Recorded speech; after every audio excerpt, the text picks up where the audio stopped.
Charlie, whenever you start talking, I'll start the time. Okay.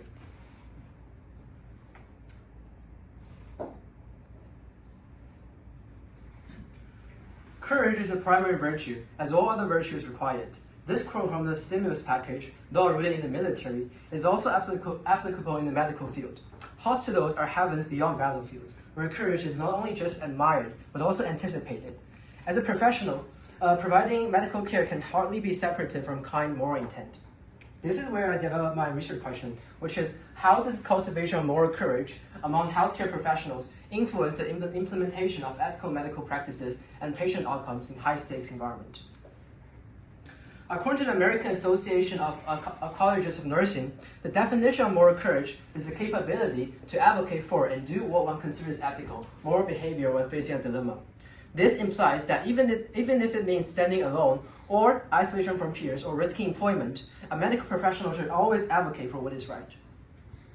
According to a study by Alberta researchers in Canadian Medical Association Journal, a growing body of evidence that systemic anti-Indigenous racism from healthcare professionals at all levels has become a national problem. Addressing such deep-seated issues requires moral courage from healthcare professionals at all levels to advocate for change and ensure equitable care for Indigenous communities. To ensure we can save lives and support the well-being of doctors, it's vital for everyone in the healthcare system to adhere to their ethical principles. For example, Dr. Li Wenliang, who is a 34-year-old doctor who died of COVID, alerted people to a new virus that he noticed on social media and was soon punished by the Chinese CCP government. Despite being censored and suffering from pain, he did not cease informing people of the truth. Without such individuals who stay objective despite opposition and raise early awareness about the severity of the pandemic, the world would have been far less equipped to handle the outbreak. Therefore, moral courage not only fortifies the current healthcare system to be more resilient to future crises, but also sets commendable role models in this profession. In surgery, every decision has immediate and tangible outcomes. Marcus Thompson, who is a lead columnist of The Athletic, commented that the key ingredient to courage is vulnerability. If the action is not vulnerable, it is not courageous. This perspective highlights that embracing vulnerability allows medical professionals to connect deeply with patients and provide a compassionate care, acknowledging their own fears and limitations as a courageous act. Acts of surgical conscience often cause delays, though. For example, halting a procedure if a patient has a question regarding consent. Critiques has often cited this as a reason to oppose the practice of surgical conscience, arguing that it can lead to feelings of disempowerment among doctors and nurses. This is particularly pronounced within the hierarchy structure of the operating room, where speaking up may be perceived as challenging authority. Nevertheless, doctors should always adhere to what is correct. According to Sharon Sadler, the manager of the Central Sterile Supply Department, Mary Immaculate Hospital, offers a good example. Nurses may hesitate to tear down a sterile field to avoid costs and delays, yet they should halt movement and address this issue even at the slightest suspicion of contamination. On the other hand, shared decision-making also facilitates ethical choices throughout the healthcare system. Tricia Prentice and Lane Gallium, who are the professors in the Center for Health Equity in the University of Melbourne, stated that it is the distinction of roles that counts for moral distress, especially in the medical hierarchy combined with intensive medical procedures. For example, nurses provide essential bedside care and support for patients and their families, especially in difficult circumstances. As such, they're expected to act as strong advocates for their patients, often without much opportunity for personal relief. Such challenges require the courage to share decision-making processes. According to Sean Minzer, who works in the Department of Anesthesiology and Pain Medicine at the University of Washington, Seattle, shared decision-making intends to enable patients to participate as engaged partners in their healthcare decisions. Patients have the right to make judgment about what is right in their medical treatment for them because they're the one who can identify their best interests, and as they will need to live the consequences. However, such rights are not fully guaranteed because medical professionals may feel vulnerable to personal setbacks, and they believe that they could be avoided by retaining sole decision-making authority. Therefore, it's important for them to recognize that effective shared decision-making processes both enhances relationship between patients and clinicians and encourage positive communication within the team. I think to resolve the problem, we have to quantify moral courage in the healthcare context. So I came up with the idea of developing an applicable set of survey items that measure moral courage for physicians.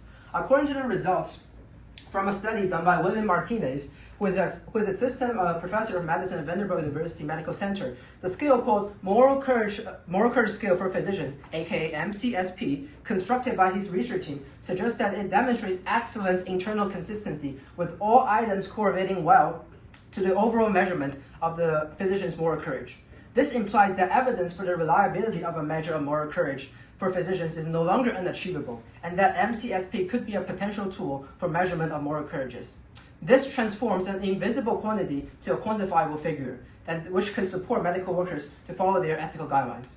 In terms of the pros of the solutions, firstly, it provides quantifiable measure of moral courage, which facilitates evaluations and comparisons across time or groups, essential for understanding and improving medical ethical standards. Additionally, it also aids in identifying training needs, allowing institutions to focus resources on enhancing ethical decision-making skills among medical professionals.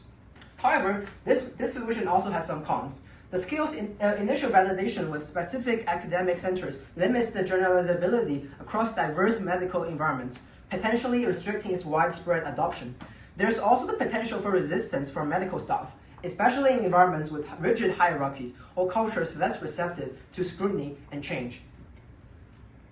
In terms of the implications, firstly, the ability of the scale to reliably measure moral courage can lead to more focused and effective ethical training programs within healthcare organizations. Secondly, the positive correlation between the survey scores and the likelihood of speaking up about patient safety breaches implies that a higher degree of moral courage is associated with better patient advocacy. In terms of limitation of this solution, firstly, the external generalizability of the findings may be limited as the data were collected from 2 academic medical centers in the United States from the same geographic region, and the sample may not represent interns and residents in other areas and settings. Secondly, respondents were asked to recall past events, making the study subject to recall bias. By limiting the recall period to the most recent month and asking the respondents to recall a relatively salient event, the number of residents who recall incorrectly is likely small. Finally, although the survey was anonymous, it is relied on self-assessment as well as self-reported behaviors, and thus it is subject to social desirability bias. To conclude, from the lessons of the past to the challenges of the modern surgical practices and the collaborative pathways of shared decision-making, the meaning of the challenge of upholding the highest standards of ethical integrity, which is moral conscience, is revealed. As more related research has been done, moral courage not only is the foundation of the patient care, but more importantly, it illuminates a way for medical professionals they can guide them through the ethical challenges and strive for patient welfare. Thank you for listening. Great job. Thank you, Charlie. And, as you know, a couple of questions for you. My first one, how did some preliminary information you gathered inform your research?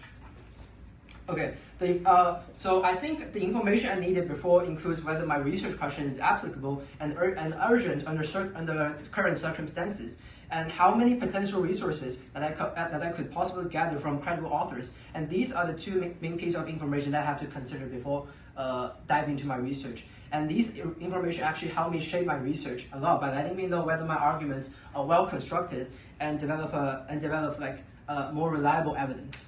Okay, great, thank you. And my second question, how is your conclusion in conversation with the body of literature or other research sources that you examined? My research mainly, there is a very good counterexample that I included but decided not to use, which is a piece of article called "Examining Moral Courage in the Operating Room" by Lori Fickman. And I think the main reason that this research does not align with my conclusion is that according to this author, she is an external relationship officer of UF Houston, and her topic was on the operating room inside the University of Houston. So I think my research topic is not that closely related with her occupation and the topic that she focused on. So I think that piece of evidence was that I eliminated. Okay, thank you.